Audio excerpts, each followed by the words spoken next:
Hello दोस्तों, नमस्कार।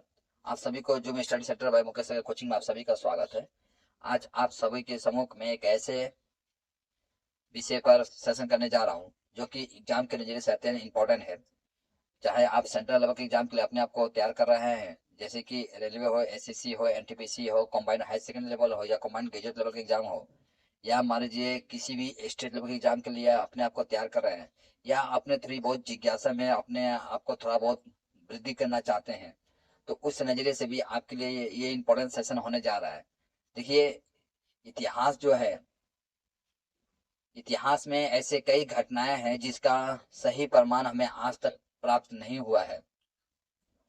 उदाहरण के तौर पर यदि आप 1847 ईस्वी का विद्रोह का बात कहेंगे, तो मैं कहना चाहूंगा कि 1847 ईस्वी का जो विद्रोह था, उस विद्रोह में ऐसे कई पुस्तक थे जो कि 1847 ईस्वी विद्रोह का अंग्रेजों का हरकतों को हमारे सामने प्रस्तुत करती, लेकिन ब्रिटिश ने उन सब किताबों को जला दिया था। हालांकि अशोक मेहता 1847 के विद्रोह के ऊपर में लिखे हुए हैं। उसी तरह से हमारे देश के एक रत्न, लाल कह लीजिए, सुभाष चंद्र बोस को पकड़ के चलिए आप। सुभाष चंद्र बोस का जन्म तो पता है, पर मृत्यु जो है आज भी वो एक राज ही बनकर रह गया है। मृत्यु कैसे हुई, कहाँ हुई, इसका सटीक उल्लेख कहीं पर भी नहीं मिलता है। उसी तरह एक और मैं लाल के बारे में आज डिस्कस करने वाला हूँ, जो कि हमारे देश क्या वो लाल थे जिनके अंदर में ईमानदारी, आत्मनिर्भर, कर्मठ, देशभक्त, सहनशीलता, न जाने किन किन गुणों से संपूर्ण थे वो। उनके बारे में आज मैं चर्चा कर रहा हूँ। निश्चय ही मैं पॉजिटिव फील कर रहा हूँ। आशा करूंगा कि आप भी पॉजिटिव फील करेंगे। और इससे पहले मैं आपसे अनुरोध करता हूँ कि आप मेरा वीडियो का अंत तक बने रहिएगा, और वीडियो स्किप करके मत देखिएगा, क्योंकि वीडियो स्किप करके देखेंगे तो नीचे ही कुछ तत्वों से आप वंचित रह जाएंगे, तो जो कि सही नहीं होगा। आपको जिज्ञासा के नजर से देखा जाए, या अपने आप को तैयार कर कंपरेटिव लेवल एग्जाम के लिए अपने आप को तैयार कर रहे हो, उस नजरिए से भी कहीं से भी उचित नहीं ठहराया जा सकता है। तो समय ना गंवाते हुए मैं टॉपिक्स की ओर बढ़ रहा हूँ। देखिए, आज मैं जिनके बारे में बताना चाह रहा हूँ आप लोगों को, और बहुत उत्तेजित हूँ आप लोगों को उनके बारे में बताकर, क्योंकि आज का जो दिन देख रहे हैं, न जाने कितनी बुराइयों से भरा हुआ है। हालांकि सभी बुरे नहीं हैं, बहुत सारे पॉजिटिव एनर्जी भी है, आज भी पॉजिटिव लोग भी हैं, और ये निगेटिव और पॉजिटिव के बीच में संघर्ष सदा बना रहेगा। खैर, मैं आध्यात्मिक कोई क्लास नहीं करा रहा हूँ, तो समय ना गंवाते हुए मैं मूल तत्व की तरफ बढ़ रहा हूँ। देखिए, आज मैं जिनके बारे में बताना चाहता हूँ आप लोगों को, वो थे लाल बहादुर शास्त्री।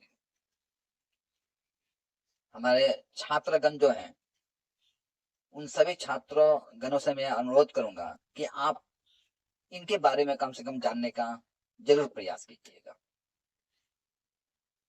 क्योंकि ये आपके इनके बारे में जानना मतलब आप अपने व्यवहार में परिवर्तन लाना, अपने व्यवहार में वृद्धि करने के बराबर होगा। मैं ऐसा मानता हूँ। ठीक है, इसलिए यदि आप एक सज्जन व्यक्ति बनना चाहते हैं, देशभक्त बनना चाहते हैं, कर्मठ बनना चाहते हैं, और चाहते हैं कि इंडिया तरक्की करे, उस नजरिए से भी आपको इनके बारे में जानना अत्यंत आवश्यक है। तो देखिए, लाल बहादुर शास्त्री का जो जन्म होता है 2 अक्टूबर 1904 ईस्वी में, यूपी के वाराणसी में। वाराणसी से लगभग 7 मील दूर मुगल सराय में जन्म होता है, जिनका नाम होता है लाल बहादुर श्रीवास्तव। प्रथम नाम इनका लाल बहादुर श्रीवास्तव ही होता है। क्वालिफिकेशन प्राप्त करने के पश्चात इनको लाल बहादुर शास्त्री के नाम से जाना जाता है, यानी ग्रेजुएट होने के पश्चात पिता इनके थे शारदा प्रसाद और माता थी राम दुलारी। शारदा प्रसाद एक टीचर थे पेशे से, लेकिन एक समय आता है कि वो टीचर के पेशे को छोड़कर इलाहाबाद के राजस्व विभाग में क्लर्क का काम कर रहे थे, यानी किरानी। उनकी पत्नी थी ललिता शास्त्री, जो कि हाउसवाइफ थी, धार्मिक स्वभाव की औरत महिला थी, और कहीं ना कहीं लाल बहादुर शास्त्री के व्यवहार से वो भी प्रभावित होती है। मैं बताऊंगा आपको किस तरह से वो प्रभावित होती है। लेकिन ईश्वर को कुछ और ही पसंद था, और 1.5 साल के उम्र में ही लाल बहादुर शास्त्री जब 1.5 साल का होता है, उसी समय उनके पिता 5 तत्वों में विलीन हो जाते हैं। तो घर की अवस्था भी पूर्ण रूप से ठीक नहीं रहती है, खराब हो जाती है। और ऐसा माना जाता है कि लाल बहादुर शास्त्री गांधी जी का प्रिय पात्रों में से एक थे। गांधी जी विचारधारा को बहुत श्रद्धा और भक्ति के साथ मानते थे। उस हिसाब से गांधी जी का प्रिय पात्रों में से यदि कोई था तो एक थे लाल बहादुर शास्त्री जी। गांधी जी के साथ हर आंदोलन में कदम से कदम मिलाकर चलते थे। देश को आजाद कराने के लिए इन्होंने 7 बार जेल गए थे। जेल की कुछ घटनाएं हैं, कुछ किस्से हैं, मैं आपको बता देना चाहूंगा। जब जेल में गए थे, इतने ईमानदार थे, इतने गुड बिहेवियर था इनका, कि जेलर जो था, हालांकि ब्रिटिश था, जेलर भी इनके व्यवहार से काफी प्रभावित होता है। और एक समय की घटना बताता हूं आपको कि इनकी बेटी जो है वो बीमार पड़ जाती है। जेलर से विनती करते हैं कि मुझे बेटी के पास जाने दिया जाए, कम से कम मैं उनको देखना चाहता हूँ। जेलर ना नहीं करता है। वो 15 दिन की छुट्टी, हालांकि दरखास्त में 15 दिन का ही छुट्टी मांगते हैं, लेकिन जेलर उनके बातों से प्रभावित होकर उनको 21 दिन का छुट्टी दे देता है, और वो जाते हैं घर में। बेटी बीमार थी पहले से, गले लगाते हैं, और बेटी उसी दिन अपना दम तोड़ देती है। दाह संस्कार करने के पश्चात वह पुनः जेल जाने लगते हैं। घर के लोग जो है कहते हैं, क्यों आप जा रहे हैं जेल, कम से कम अंतिम दाह श्राद्ध भी कर लिया जाए, कुछ दिन रह लीजिए, क्योंकि आप तो छुट्टी 15 दिन का लेकर आए हैं, आपको 15 दिन का छुट्टी मिला है। और नहीं मानते हैं और चले जाते हैं जेल में। जेलर भी देखकर हैरान हो जाता है। जेलर कहता है, कोई बात नहीं, आप पुनः जा सकते हैं घर, क्योंकि हम तो छुट्टी दे चुके हैं आपको। बोलते लाल बहादुर शास्त्री कहते हैं, नहीं, जिसके लिए मैं छुट्टी लिया था अब वो इस दुनिया में नहीं रही, तो अब मैं छुट्टी लेकर क्या करूंगा, अपनी सजा को काट लेता, और जेल में चले जाते। इतना ईमानदार थे वो। जेल का एक और घटना बताता हूं आपको। जब उन दिनों में, जब देश में जगह जगह आंदोलन चल रहा था, बड़े बड़े नेता आंदोलन का नेतृत्व कर रहे थे, तो जो आंदोलन का नेतृत्व करते थे या अपने देश के लिए आवाज उठाते थे, ब्रिटिश उन्हें देशद्रोही की संज्ञा देकर उन्हें अरेस्ट कर लेती थी। तो जो ब्रिटिश जिन्हें अरेस्ट कर लेती थी, तो कभी कभी ऐसे भी परिवार थे जिनका घर में कमाने खिलाने वाला कोई एक आदमी होता था। यदि उन्हें अरेस्ट कर लिया जाए तो बाल बच्चे जो है भूखे तड़प तड़प के मर जाएंगे, दम तोड़ देंगे। तो ऐसी असुविधाओं को ध्यान में रखते हुए लाला लाजपत राय ने सर्वेंट ऑफ इंडिया सोसाइटी, ठीक है, परीक्षा में यहां से पूछा जाएगा, servant of India society, servant of India society. देखिए, सर्वेंट ऑफ इंडिया सोसाइटी जो है, इसकी स्थापना किसने किया था, परीक्षा में ऐसा पूछा जा सकता है आपको। तो लाला लाजपत राय। इसका मूल उद्देश्य था, जिस क्रांतिकारी को जेल में बंद कर दिया गया है, उनके परिवार को चलाने के लिए आर्थिक मदद दिया जाए। तो लाल बहादुर शास्त्री को भी इस संस्था के माध्यम से आर्थिक मदद दिया जाता है। तो उनको महीना 50 रुपया दिया जाता है। एक बार जेल से ही महिला अपनी महिला को पत्र लिखते हैं, यानी ललिता शास्त्री को पूछते हैं कि तुम्हें कुछ आर्थिक मदद मिलती है क्या, कहीं से कुछ पैसा वैसा आता है क्या। बोलता हाँ मुझे पैसा आता है, महीने का अंत दिन तक आ जाता है, मतलब लेट नहीं होता है। और 50 रुपया आता है, मैं तो 40 रुपया में ही अपना घर चला लेती हूँ। देखिए कहीं 50 रुपया उल्लेख मिलेगा, कहीं 60 रुपया मिलेगा आपको, तो फिलहाल मैं 50 ही मान के चलता हूँ। तो 40 रुपया में घर परिवार चला लेती हूँ, और 10 रुपया जो है बच जाता है। अगले दिन वो लाला लाजपत राय को पत्र लिखते हैं जेल से कि लाला लाजपत राय जी, मेरा घर परिवार जो है 40 रुपये में ही चल जाता है, इसलिए कृपया करके अगले महीना जब पैसा भेजेंगे आप 50 रुपये में ना भेजकर आप 40 रुपया ही भेजिएगा। वो 10 रुपया जो है किसी जरूरतमंद कोई व्यक्ति होंगे, कोई क्रांतिकारी हमारे भाई होंगे, उन्हें आप दे दीजिएगा। सोच सकते हैं कितना वो ईमानदार थे। और हम लोग धन्य हैं कि ऐसे देश में जन्म लिए हैं जिनकी लाल की तुलना शायद ही किसी से किया जा सकता है, इतने ईमानदार थे वो। अब इनका थोड़ा पॉलिटिकल करियर की तरफ चलता हूँ। इनके यदि किस्से में कहना स्टार्ट करूं तो कई किस्से हैं इनके। एक और घटना आपको बता देता हूँ, थोड़ी बहुत इंटरेस्ट के लिए। एक बार राशन दुकान में जाते हैं किरासन तेल लेने के लिए, मिट्टी का तेल कार्ड लिए रहते हैं, और जब नाम लिखने का बारी आता है तो कोऑपरेटिव वाले पूछते हैं तुम्हारा नाम क्या है, कहते हैं लाल बहादुर शास्त्री। बोलते हो अच्छा लाल बहादुर शास्त्री, वो लाल बहादुर शास्त्री जो नाटे हैं बैठिए हैं, अब तुम बोलोगे कि प्रधानमंत्री हो तुम। बोलते हाँ मैं प्रधानमंत्री हूँ। उस कोऑपरेटिव वाले को ये विश्वास नहीं होता है, लेकिन थोड़ी देर में उनका जो ब्लैक कमांडो होता है, ब्लैक कमांडो पीछे पीछे दौड़े दौड़े आ जाते हैं, क्योंकि ब्लैक कमांडो का ये ड्यूटी होता है कि वो अपने मुखिया को प्रधान को सिक्योरिटी दे।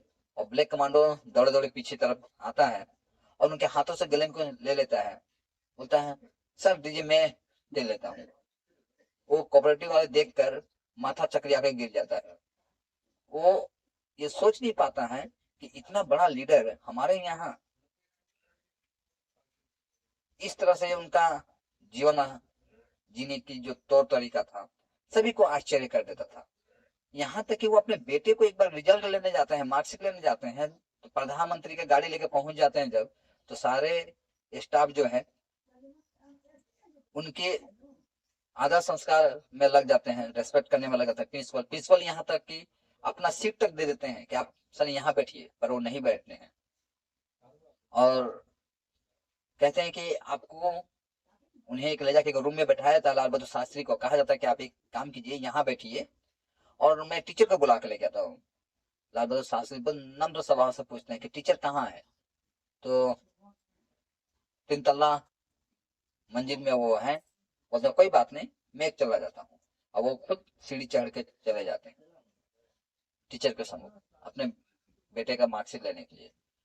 अपने बेटे को रिक्शा गाड़ी में भेजते थे स्कूल, वो चाहते तो एक अच्छी खासी गाड़ी में भेज सकते थे, जो कि उस स्कूल के जो बाकी बच्चे जो थे वो अच्छे खासी स्कूल में आते हैं, उसको गाड़ी में आते थे, लेकिन लाल बहादुर शास्त्री अपने बच्चे को रिक्शे में भेजते हैं। स्कूल की घटना यदि मैं कहते जाऊं तो कहीं भी इनका किस्सा जो है खत्म नहीं हो रहा है, बढ़ते जाएगा। ऐसे बहुत सारी घटनाएं हैं जो लाल बहादुर शास्त्री का जो जीवन से जुड़ा हुआ है, और वो आपको कहीं ना कहीं प्रेरित करेगा, पॉजिटिव भावना लाएगी आपके अंदर में। एक और घटना बता देना चाहूंगा। एक बार लाल बहादुर शास्त्री जा रहे थे कॉन्वे में अपना, मतलब पूरा सिरोड़ी घाट के साथ, तो उन्हें गन्ने का जूस खाने का इच्छा हुआ, पीने का इच्छा हुआ, सॉरी मैं खाने का बोल दिया, पीने का इच्छा हुआ। तो अपने सिक्योरिटी को बोले मुझे गन्ने का जूस पीना है, और सामने बगल में कोई ठेला वाला था गन्ने का जूस बेच रहा था, और जाके वो गन्ने का जूस पीने लगते हैं। इसी बीच सिक्योरिटी पीछे दौड़े दौड़े आता है सिक्योरिटी को देखकर जो गन्ने का जूस वाला होता है जो बेच रहा था वो आश्चर्य हो जाता है और ये जानकर हैरान हो जाता है कि इतना बड़ा पद के व्यक्ति मेरे दुकान पर चलते हुए आता है अपने पैरों से। यहाँ तो छोटे छोटे जो ऑफिसर होते हैं वो अपने स्टाफ को भेज देते हैं कि जाओ ये सामान लेके आओ, लेकिन खुद चलकर आते हैं। उनके इस व्यवहार से इतना प्रभावित होता है वो गन्ने के जूस वाला कि दंडवत प्रणाम करता है, उनकी पूरी भूमि पर सोकर उनके चरणों का स्पर्श करता है। ये व्यवहार था उनका, लाल बहादुर शास्त्री का। एक और किस्सा सुनाता हूँ आपको। मैं कहा आपसे कि इनका किस्सा कम नहीं है, बहुत ज्यादा है। एक और घटना बताता हूँ। एक बार लाल बहादुर एक बार लाल बहादुर शास्त्री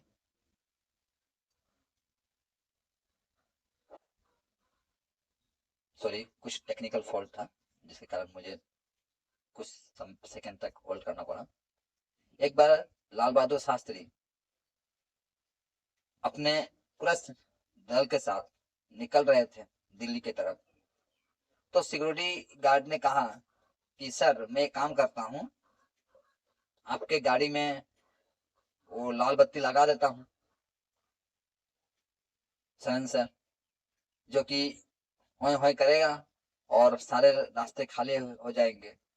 लाल बहादुर शास्त्री बोले इसकी कोई आवश्यकता नहीं है, यदि आप ऐसा करते हैं तो सारे गाड़ी तो रुक जाएगी, मेरे गाड़ी जाएगी, पर मेरे कारण न जाने कितने लोगों को एक एक घंटा डेढ़ घंटा अपना समय बर्बाद करना पड़ेगा, जो कि अभी शायद ऑफिस जा रहे होंगे। इसलिए ऐसी कोई आवश्यकता नहीं है, मैं ऐसे ही चला जाऊंगा एज ए आम व्यक्ति की तरह। ये था लाल बहादुर शास्त्री का जीवन जीने का तौर तरीका। आप समझ सकते हैं इतना बड़ा पद में होकर भी वो कभी भी घमंड में चूर नहीं रहते थे। गांधी जी की विचारधारा से प्रभावित थे, simple living and high thinking. हालांकि उनका हाइट जो था ज्यादा नहीं था, 5 फुट 2 इंच था। ऐसा ऐसा भी समय आता है जो कि उन्हें कई लोग थे हल्के में लेते हैं, कमजोर समझते हैं, मानसिक मानसिक और फिजिकली के दोनों को एक साथ जोड़ के देखते हैं, क्योंकि हाइट छोटे थे वो। और उस समय वो कहीं ना कहीं फौलाद, अपना फौलाद जैसे बिहेवियर को शो करते हैं। वो आगे मैं आपको बताऊंगा। अब एक और घटना आपके साथ जोड़ता हूँ। वो 1950 ईस्वी में आपका रेलवे मिनिस्टर बनते हैं।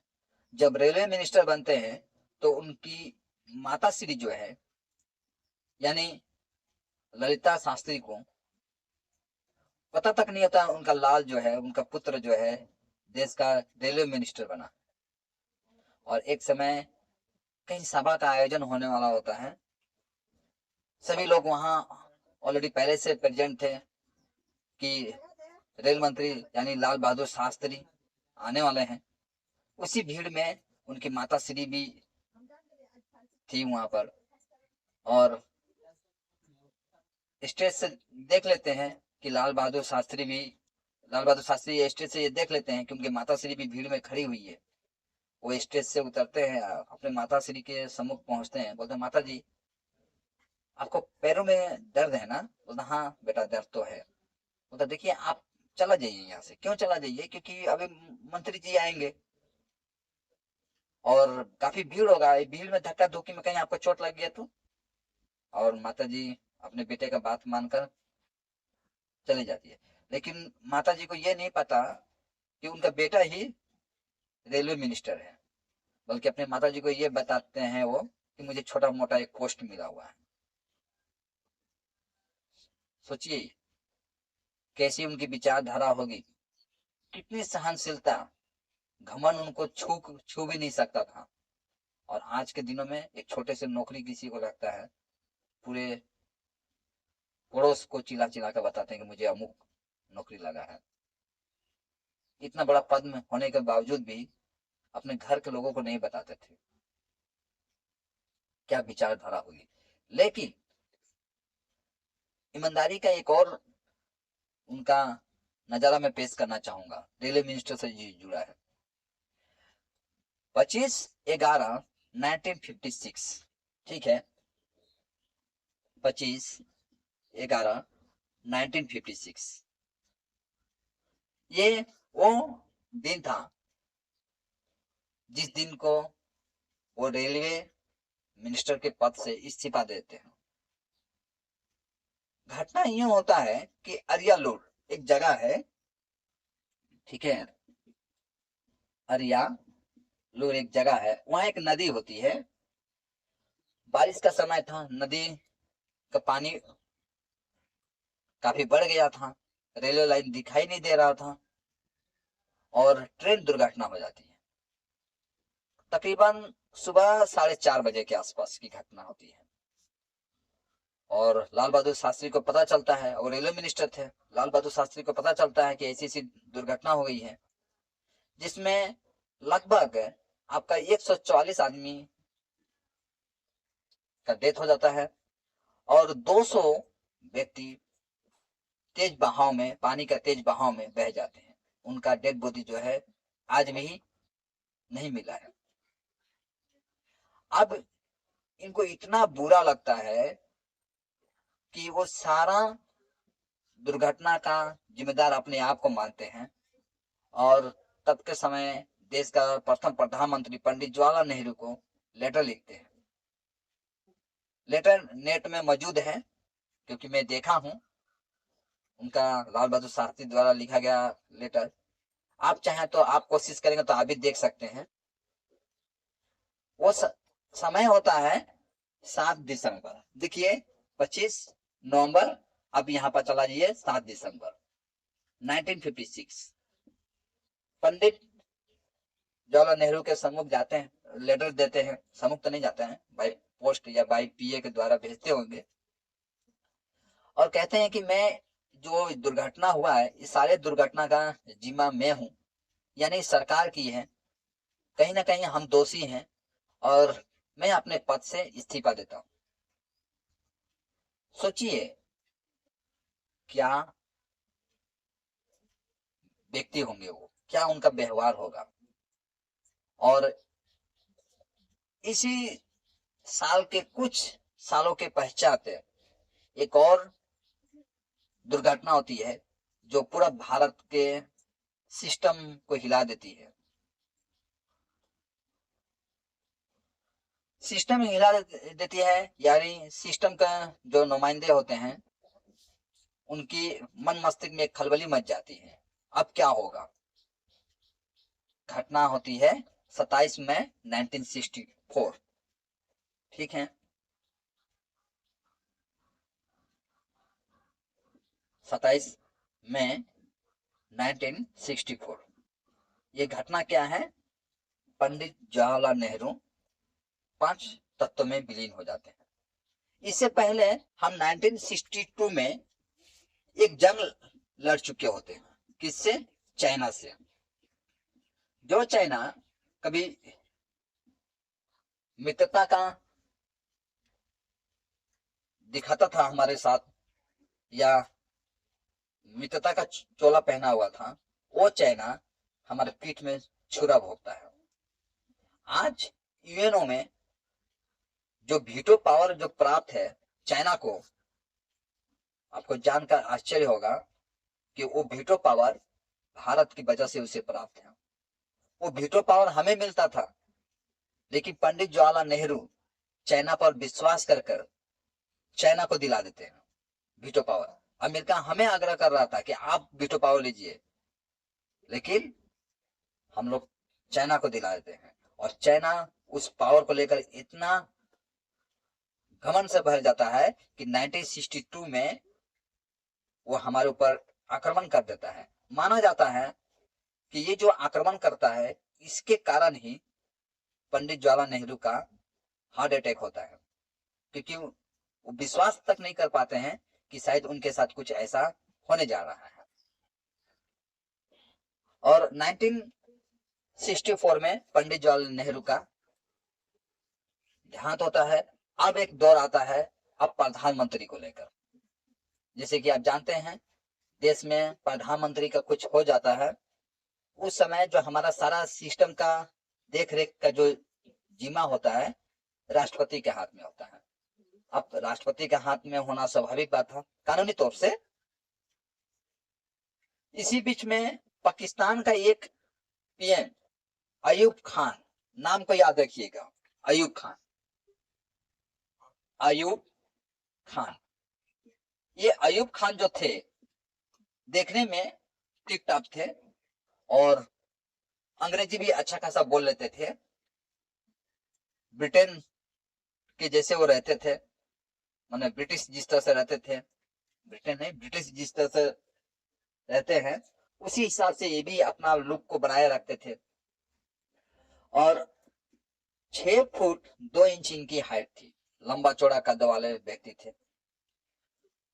ये ऐसा कहा जाता है कि वो बहुत इंटरेस्टेड थे कि देश का मुखिया कौन बन रहा है, माने भारत का मुखिया कौन बन रहा है। आज जब इनको पता चलता है, रूस में इनका पहला मुलाकात होता है, जब इनको पता चलता है कि देश का, हमारे देश का प्रधानमंत्री लाल बहादुर शास्त्री, जो कि एक धोती पहनने वाला व्यक्ति है, सिंपल सादा जीवन में विश्वास रखता है, उसका हाइट 5 फुट 2 इंच है, यानी बहुत लाइटली लेता है। और वो एक षड्यंत्र रचता है। क्या षड्यंत्र रचता है? कश्मीर को हथियाने का। देखिए लाल बहादुर शास्त्री जो देश का प्रधानमंत्री बनते हैं, इसके कुछ पॉलिटिकल किस्से हैं, मैं आपको थोड़ा बता देना चाहूंगा इसके। उन दिनों में जब लाल बहादुर पंडित जवाहरलाल नेहरू का देहांत हो जाता है, तो अब देश का प्रधानमंत्री किसे बनाया जाए। हमारे जो नेतागण थे उनके बीच में खलबली मच जाती है और विचार विमर्श करने के पश्चात टेम्पोररी एक प्रधानमंत्री बनाया जाता है कि जब तक नया प्रधानमंत्री ना बन जाए तब तक कोई तो देश को संभालेगा। तो उस समय में देश का प्रधानमंत्री बनते हैं गुलजारी लाल नंदा। ठीक है, गुलजारी लाल नंदा। अच्छा, मैं जो लिखा रहा हूं तो सब आ रहा है ना स्क्रीन पर? चलिए ठीक है। तो गुलजारी लाल जो नंदा जो थे, ये देश का प्रधानमंत्री बनते हैं सिर्फ 2 सप्ताह के लिए। ठीक है। और उन दिनों में ऐसा नियम था कि जो कांग्रेस का अध्यक्ष बनता था, माने पार्टी अध्यक्ष, वही देश का प्रधानमंत्री बनता था। वैसे समय में कांग्रेस के जो अध्यक्ष थे के कामराज। ठीक है, के कामराज, ये देश का क्या थे? कांग्रेस जो पार्टी था, देश का नहीं, कांग्रेस पार्टी जो थी उनका अध्यक्ष होते हैं के कामराज। तो इनको नेक्स्ट प्रधानमंत्री चुनने का दायित्व दिया जाता है। और के कामराज जो थे, इनका 36 का आंकड़ा चलता था इंदिरा गांधी के साथ। किसके साथ? इंदिरा के साथ, इंदिरा गांधी के साथ इनका 36 का। मैं कहीं ना कहीं इंदिरा गांधी को वो पसंद नहीं करते थे। और जो इंदिरा गांधी का, जो लोग इंदिरा गांधी को पसंद करते थे वो के कामराज को पसंद नहीं करते थे। जो के कामराज को पसंद करते थे, जो लोग, माने पॉलिटिकल पार्टी भी देखिए 2 भागों में बंट जाता है। जो के कामराज को पसंद करते थे वो इंदिरा गांधी को पसंद नहीं करते थे। ये मैं नहीं कह रहा हूं, इतिहास कह रही है, मैं जस्ट आपको प्रस्तुत कर रहा हूं। ठीक है, ऐसा मिथ्यारोपण मत लगाइएगा कि मैं कुछ षड्यंत्र यहाँ पर रच रहा हूं। तो ऐसा घटना घटता है। अब देखिए पंडित जवाहरलाल नेहरू जो थे वो 1959 में कांग्रेस पार्टी का अध्यक्ष बनाते हैं इंदिरा गांधी को। ठीक है, ऐसा माना जाता है कि इंदिरा गांधी को जब कांग्रेस पार्टी का अध्यक्ष बनाते हैं तो बहुत सारे जो सीनियर लीडर थे कांग्रेस का वो नाराज हो जाते हैं, क्योंकि इंदिरा गांधी 1959 में क्या होगी, वो युवा नेता थी, तो जो सीनियर जो नेता थे, जो बुजुर्ग थे, उनके अंदर में रह के कार्य करना पसंद नहीं करते थे और विरोध में उतर जाते हैं, क्योंकि कांग्रेस का अध्यक्ष बनने का मतलब ये था कि नेक्स्ट पीएम बनना इनका लगभग तय था, क्योंकि उस समय यही होता था, जो कांग्रेस पार्टी का अध्यक्ष होता था वही आपका देश का प्रधानमंत्री बनता था। और उन दिनों में, जैसे आज आप देखते हैं कि इतना राजनीतिक दल है, उन दिनों में इतना राजनीतिक दल नहीं था। कांग्रेस सबसे पुराना राजनीतिक दल था और इसका वर्चस्व पूरी तरह से कायम था। लेकिन बड़े बड़े लीडरों का विरोध करने के कारण इनका 1960 में इनको अपना पद से रिजाइन देना पड़ता है। लेकिन ऐसा माना जाता है कि इंदिरा गांधी देश का प्रधानमंत्री बनने का जो ख्वाब है उसे त्यागती नहीं है। अब इनका अंदर में प्रधानमंत्री बनने का ख्वाब आ जाता है। तो कुछ लोग चाहते थे कि देश का प्रधानमंत्री कौन बने, मोरारजी देसाई बने। अब देखिए, दो कैंडिडेट का नाम सिलेक्ट किया जाता है। एक है मोरारजी देसाई, ये वही मोरारजी देसाई है जो कि 1978 ईस्वी में आपका 1972 में फर्स्ट कोलिशन गवर्नमेंट बनाते हैं। ये मतलब सम्मिलित सरकार, ये भी इंदिरा गांधी से रूट कर।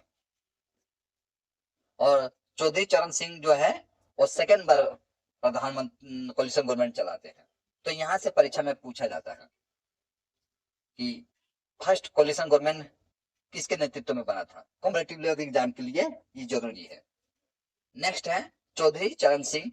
जो बच्चे पढ़ रहे हैं, स्कूल स्तर के हैं, वो जानते हैं, क्योंकि स्कूल में एक ऐसा पार्ट है, यानी आई थिंक क्लास 9 में ही ये एक लेसन है, भारत का राजनीतिक दल, उसमें ये लाइन मेंशन है।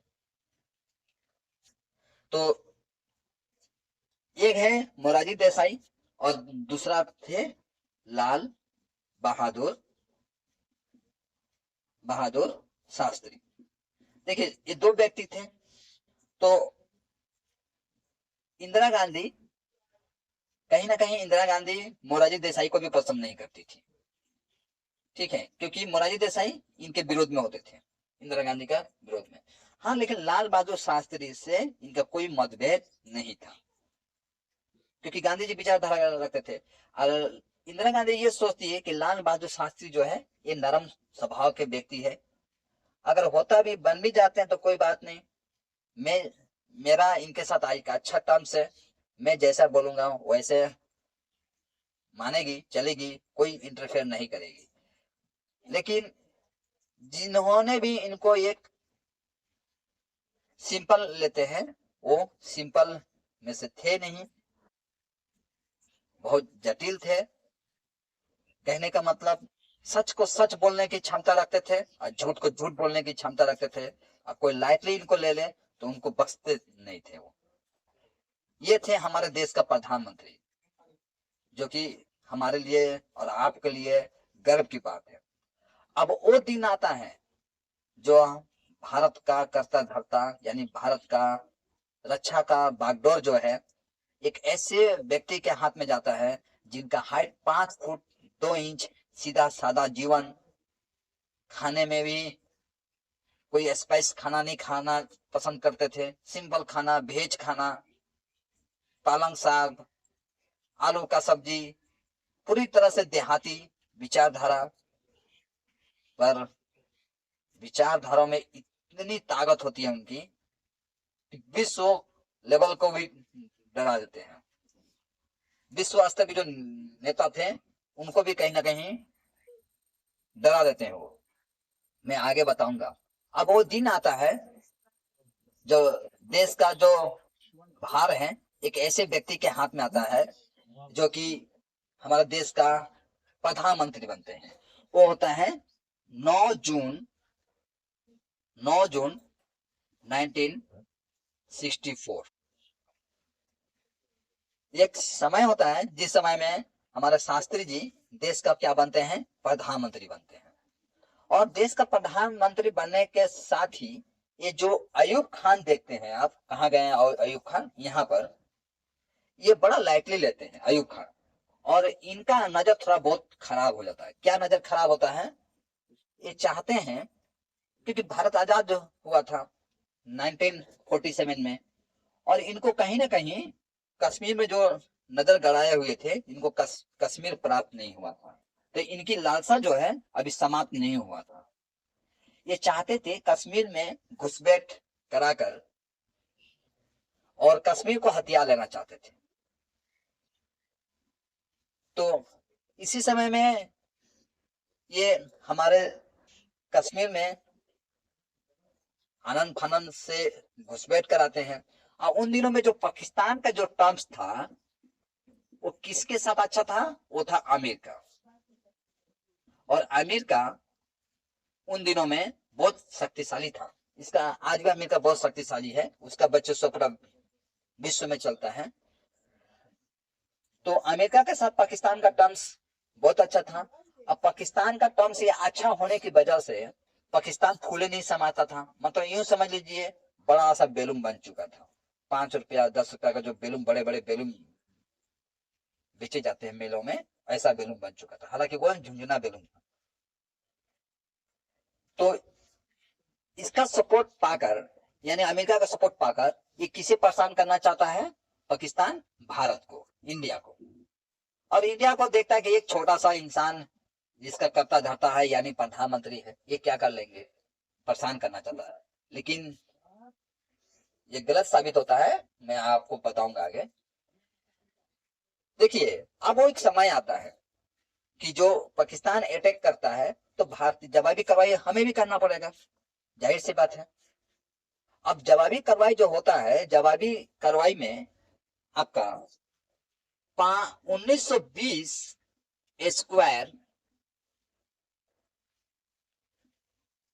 ये 1920 माने 1920 किलोमीटर स्क्वायर किलोमीटर है ना, जगह को भारतीय सेना ऑक्युपाई कर लेती है। वहीं पाकिस्तान को देखा जाए तो 540 स्क्वायर किलोमीटर। मैं छात्रों से अनुरोध करूंगा कि इन सब तत्वों को ध्यान रखें, कहीं ना कहीं आपके लिए बहुत इंपॉर्टेंट साबित होगा। तो इन सब टॉपिक्स को आप ध्यान से पढ़ते चलिएगा। ऐसा माना जाता है कि लाल बहादुर शास्त्री से एक बार एयरफोर्स के जो अध्यक्ष थे वो पूछते हैं कि सर मैं पाकिस्तान में जेट फाइटर से अटैक करना चाहता हूं।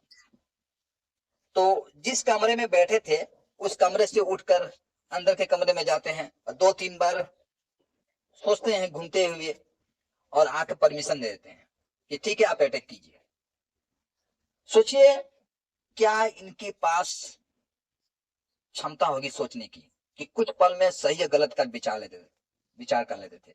यहां तक कि जब भारतीय सेना जब जीत जाती है तो सैनिकों के साथ जाकर वो फोटो भी उठाते हैं टैंक पर चढ़कर।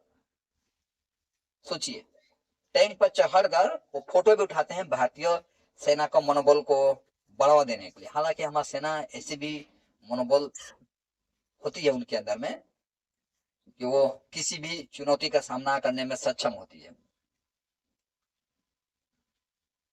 तो हमारे जो शास्त्री जी थे तो पाकिस्तान को तो ईद का जवाब पत्थर से दे ही देते हैं। अब एक समय आता है जहां हमारे लिए मनहूस दिन होता है, ठीक है। उससे पहले मैं आपको बता देना चाहूंगा कि देखिए जो दो देश के बीच में एक कॉन्फ्लिक्ट हो जाता है यानी मतभेद हो जाता है, इस मतभेद को मिटाने के लिए कोई तो एक ऐसा व्यक्ति होना चाहिए या कोई ऐसा कंट्री होना चाहिए जो कि हम दोनों को बीच में मिलाने का काम करे। तो उस समय में कौन करता है? रूस।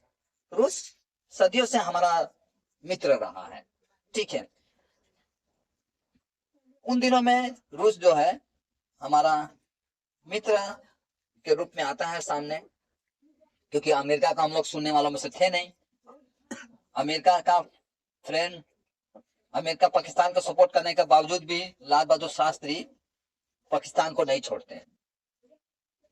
अब देखिए, तो पाकिस्तान रूस जो है एक इंटरमीडिएट का काम करने के लिए आता है, माने दोनों देशों को बैठाकर समझौता कराने के लिए आता है।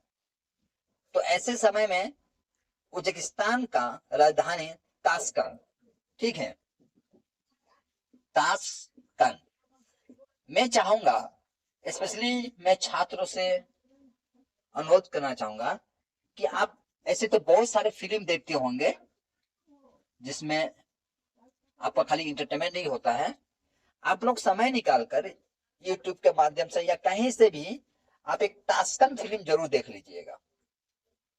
इसमें आपको नृत्य नहीं मिलेंगे, पर जो जानकारी प्राप्त होगा बहुत ज्यादा होगा। ये ताशकंद क्या है मैं आगे बताता हूँ। ये उज्बेकिस्तान का राजधानी होता है जिसे ताशकंद के नाम से हम लोग जानते हैं। अब यहीं पर ताशकंद में ही अब आपका लाल बहादुर शास्त्री का मृत्यु को लेकर एक षड्यंत्र रचा जाता है। कैसा षड्यंत्र मैं बताता हूं। देखिए, प्रधानमंत्री जिस कमरे में रहते हैं वहां टेलीफोन होता है, कॉलिंग बेल होता है, यानी प्रधानमंत्री को कुछ भी असुविधा हो तो कॉलिंग बेल दबा सकते हैं और उनके जो देख रेख करने के लिए जो व्यक्ति होते हैं उनको फौरन उस कमरे में पहुंचना पड़ता है। आप जानते हैं छोटे छोटे ऑफिसर के पास भी कॉलिंग बेल होता है, जैसे कॉलिंग बेल दबाता है उनका पीए हो या फोर्थ ग्रेड हो, दौड़े दौड़े चैम्बर में पहुंच जाता है कि सर बुला रहे हैं। तो प्रधानमंत्री जैसे पद के एक लीडर के कमरे में टेलीफोन होता है, कॉलिंग बेल भी होता है जब तक वो जिंदे थे, लेकिन मृत्यु के पश्चात वो ना ही कॉलिंग बेल होता है उनके रूम में और ना ही आपका टेलीफोन होता है, ताकि अपना मृत्यु का जो अवस्था होता है क्यों ऐसा हो रहा है वो कुछ बता पाए। सब एक सोची समझी षड्यंत्र था।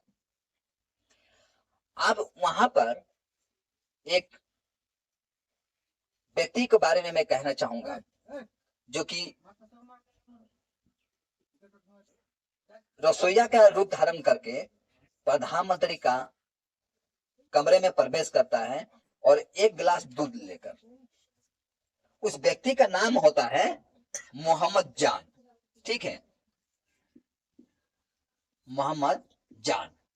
ये मोहम्मद जान जो है हालांकि लाल बहादुर शास्त्री का रसोईया नहीं था, ना ही उसको जाने को वहां ऐसा कुछ प्लानिंग था, लेकिन वो व्यक्ति कहां से आता है, कैसे आता है, किस तरह से प्रधानमंत्री का चैम्बर में एक गिलास दूध लेकर पहुंचता है, कौन उसे भेजता है, क्यों जाता है, क्या मंशा है इसका पीछे, ये आज तक एक राज ही राज बना हुआ है, ठीक है।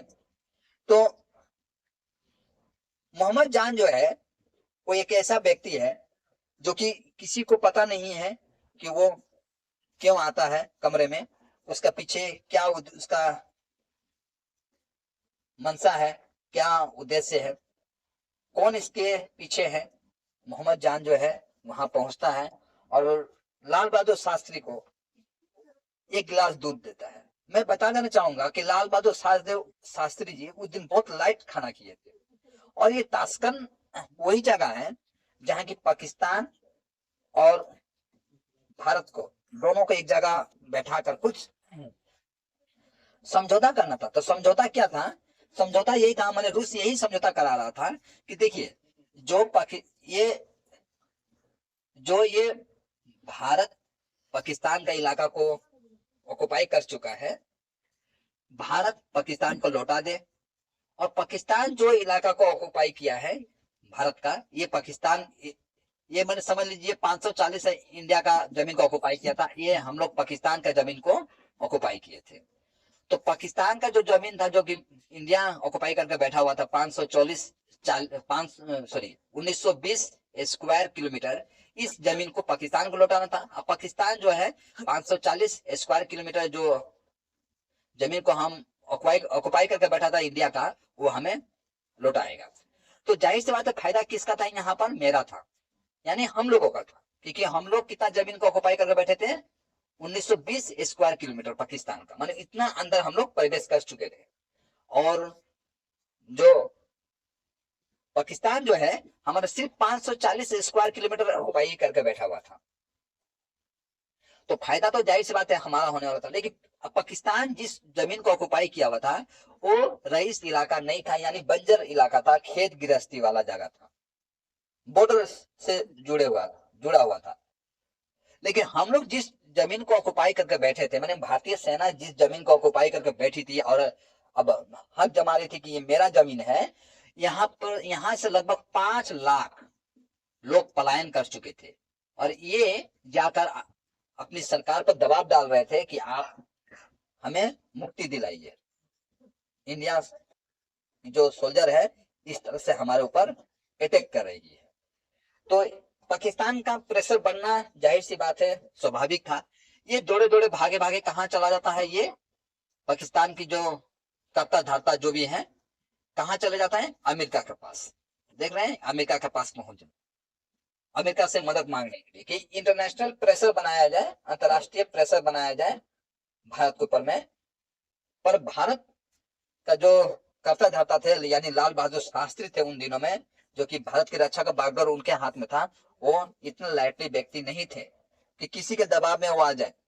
पाकिस्तान उन दिनों में ऐसा माना जाता है कि लाल बहादुर शास्त्री जो थे न्यूक्लियर टेस्ट करना चाहते थे, और पाकिस्तान भी तो चाहता था न्यूक्लियर टेस्ट करना, और इधर अमेरिका जो है वो नहीं चाहता था कि भारत जो है न्यूक्लियर टेस्ट करे, क्योंकि अमेरिका ऑलरेडी पहले से कर चुका था न्यूक्लियर टेस्ट, और न्यूक्लियर टेस्ट करने के पश्चात वो जाहिर सी बात एक पावरफुल कंट्री के रूप में गिना जाता था, और वो नहीं चाहता था कि भारत भी उसकी बराबरी करे, यानी न्यूक्लियर टेस्ट करके वो भी पावरफुल बन जाए। तो वो भारत को रोकना चाहता था। हालांकि उस समय नहीं होता है, लेकिन अटल बिहारी वाजपेयी जब हमारे देश का प्रधानमंत्री बनते हैं उस समय न्यूक्लियर टेस्ट होता है।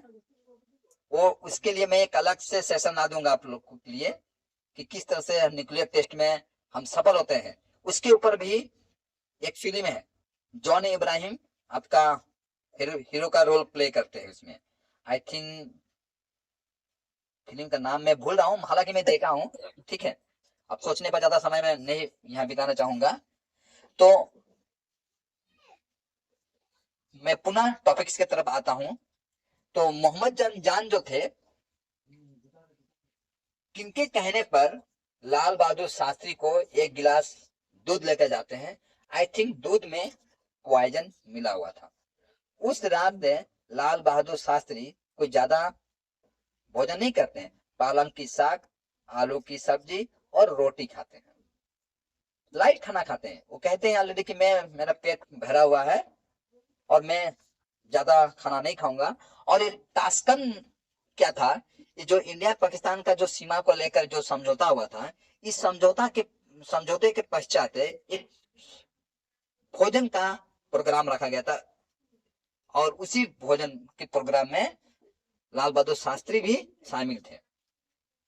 उस समय कहा जाता है कि लाल बहादुर शास्त्री जी बहुत बेचैन थे ये जानने के लिए कि इंडिया में उनकी किस तरह से चर्चा हो रही होगी। तो अपने घर फोन करते हैं, यानी ललिता शास्त्री को फोन करते हैं, पर टेक्निकल फॉल्ट की वजह से ललिता शास्त्री से बात नहीं हो पाती है। तो कहते हैं कि ये काम करो, अपने बेटी को कहते हैं कि तुम माता माता जी को फोन दो। आई थिंक बेटे को बोलते हैं, बेटी को नहीं, माता जी को। तुम बेटे को कहते हैं कि तुम माता जी को फोन दो। अब माता जी से जब बात होता है, माता जी के पास फोन करते हैं, यहाँ ललिता शास्त्री के पास, ललिता से शास्त्री से बात नहीं होता तो बेटे के पास फोन जाता है और पूछते हैं कि इंडिया में क्या चल रहा है। तो बताते हैं कि पिताश्री, इंडिया में सभी लोग आपके आने का इंतजार कर रहे हैं और काफी खुश हैं ये जानने के लिए कि वहां पर क्या हुआ है, क्योंकि उन दिनों में कम्युनिकेशन का सिस्टम जो था उतना डेवलप नहीं था। ठीक है, तो मोहम्मद जान प्रेजेंट होता है आपका लाल बहादुर शास्त्री के कमरों में, और जब वो पीते हैं दूध तो उन्हें कुछ हार्ट में खलबली होने लगती है। अब वो उनके कमरे में कॉलिंग बेल तक नहीं रहता है, फोन तक नहीं रहता, कम से कम सोए सोए फोन करके बताएं किसी को कि उनकी स्वास्थ्य बिगड़ रही है। तकरीबन रात 1-1:30 बज रहा है। खुद लाल बहादुर शास्त्री चल कर जाते हैं, जो उनके देख रेख के लिए जो व्यक्ति एक डॉक्टर थे उनके पास, और डॉक्टर के पास नहीं जाते हैं, अपने पीए के पास जाते हैं। पीए के पास पहुंचते हैं और कहते हैं कि देखो मेरा तबीयत कुछ ज्यादा खराब हो रहा है, आप एक काम करो, डॉक्टर को लेकर आओ। और व्यक्ति जो था डॉक्टर को लेकर आता है, लेकिन डॉक्टर आने के पश्चात लाल बहादुर शास्त्री को डेथ करार दे दिया जाता है, यानी वो पंच तत्व में विलीन हो जाते हैं। ऐसा माना जाता है कि मरने के दौरान लाल बहादुर शास्त्री से जब पूछा जाता था कि आपकी अचानक इतना तबीयत क्यों खराब हो गई, तो वहां पर टेबल पर एक फ्लास्क था, एक बोतल था, आई थिंक इसी में कुछ था। इस फ्लास्क की तरफ वो इशारा करते हैं कि इस फ्लास्क को मैं, इस फ्लास्क में जो भी कुछ था मैंने उसको सेवन किया और इसी के पश्चात मेरा ये ऐसा कंडीशन हुआ है। अब ये पता नहीं चलता है कि एक्चुअली में ये फ्लास्क में क्या था, क्योंकि आज भी ये एक राज बना हुआ है। प्रधानमंत्री का डेथ हो जाता है, उस समय खलबली मचना चाहिए, लेकिन कोई खलबली नहीं मचता है। अमेरिका का जो खुफिया एजेंसी है ना वो इंटरेस्ट देता है इस केस को लेकर, और न ही भारत का। हालांकि रूस जो होता है, रूस क्या करता है, मोहम्मद जान को अरेस्ट कर लेता है। अब रूस, ये मोहम्मद जान कौन थे? उन दिनों में रूस का जो एम्बेसडर थे टीएन कॉल, इनका नाम था टीएन कॉल। टीएन कॉल का ये पीए पकड़ लीजिए मोहम्मद जान को। टीएन कॉल को तो मोहम्मद जान को अरेस्ट कर लिया जाता है, रूस अरेस्ट कर लेता है, क्योंकि रूस और भारत के बीच में अच्छा संबंध था। रूस इनको अरेस्ट कर लेता है। जाहिर सी बात है, एक मेहमान का मौत किसी एक आदमी के वजह से होता है, शक के आधार पर ही सही मोहम्मद जान को अरेस्ट करता है। लेकिन भारत के जो पॉलिटिकल लीडर थे वो ये कहते हैं कि नहीं नहीं नहीं, मोहम्मद जान जो है वो, सॉरी मोहम्मद जान को मैं बोल रहा हूँ, मोहम्मद जान नहीं, मोहम्मद जान तो पता ही नहीं चलता वो कहाँ गया। ठीक है, टीएन कॉल को अरेस्ट कर लेता है। और भारत का जो पॉलिटिकल लीडर थे वो ये बोलते हैं नहीं कोई बात नहीं, टीएन कॉल एक विश्वासी आदमी है हमारे लिए, हम मानते हैं कि वो इस षड्यंत्र में वो शामिल नहीं है। पॉलिटिकल लीडर के प्रेशर की वजह से टीएन कॉल को छोड़ना पड़ता है। इसको छोड़ाने में कौन मदद करता है? भारत के राजनीतिक दल के जो नेता, जिनका वर्चस्व चल रहा था। ठीक है, तो ऐसा माना जाता है कि लाल बहादुर शास्त्री का उन दिनों में, डॉक्टर रिपोर्ट में कहा माना गया है, उनको हार्ट स्ट्रोक हुआ था। लेकिन हार्ट स्ट्रोक होने से कमर का ऊपर पर्सन जो है नीला पड़ जाए, ये एक राज है। और ऐसा माना था कि उनके गले के सामने एक होल था, यानी एक छेदा थी, जो कि वहां से खून निकल रहा था। ये भी एक राज की बात है। खून कैसे आया, गले के सामने से खून कैसे आया? और उनका बॉडी जो है पूरी तरह से काला पड़ गया। जब ये चर्चा का विषय बनने लगा तो उनके ऊपर, बॉडी के ऊपर में चंदन का लेप लगा दिया गया, ताकि लोग इस बात को ज्यादा ना उछाले। और टीएन कॉल एक ऐसे व्यक्ति थे कि प्रधानमंत्री का जो मीडिया सलाहकार थे उसको बार बार ये धमकी दे रहे थे कि प्रधानमंत्री का जो जौहर का जो मुद्दा चल रहा है, ये किसी भी कीमत पर मीडिया में नहीं आना चाहिए। तो टीएन कॉल को कौन प्रेशराइज कर रहा था, कौन इनको प्रेशर दे रहा था, और ये क्यों चाहते थे कि जौहर का मुद्दा जो है मीडिया में ना आए, ये आज भी एक राज है। ठीक है। हालांकि इनके साथ क्या हुआ क्या नहीं हुआ है, मैं इसका किसी भी घटना को पुष्टि अपने तरफ से नहीं कर रहा हूं। मुझे जो नेट में प्राप्त हुआ है उसी माध्यम से मैं इस तथ्य को कलेक्ट करके ही मैं आपके सामने रखा हूं।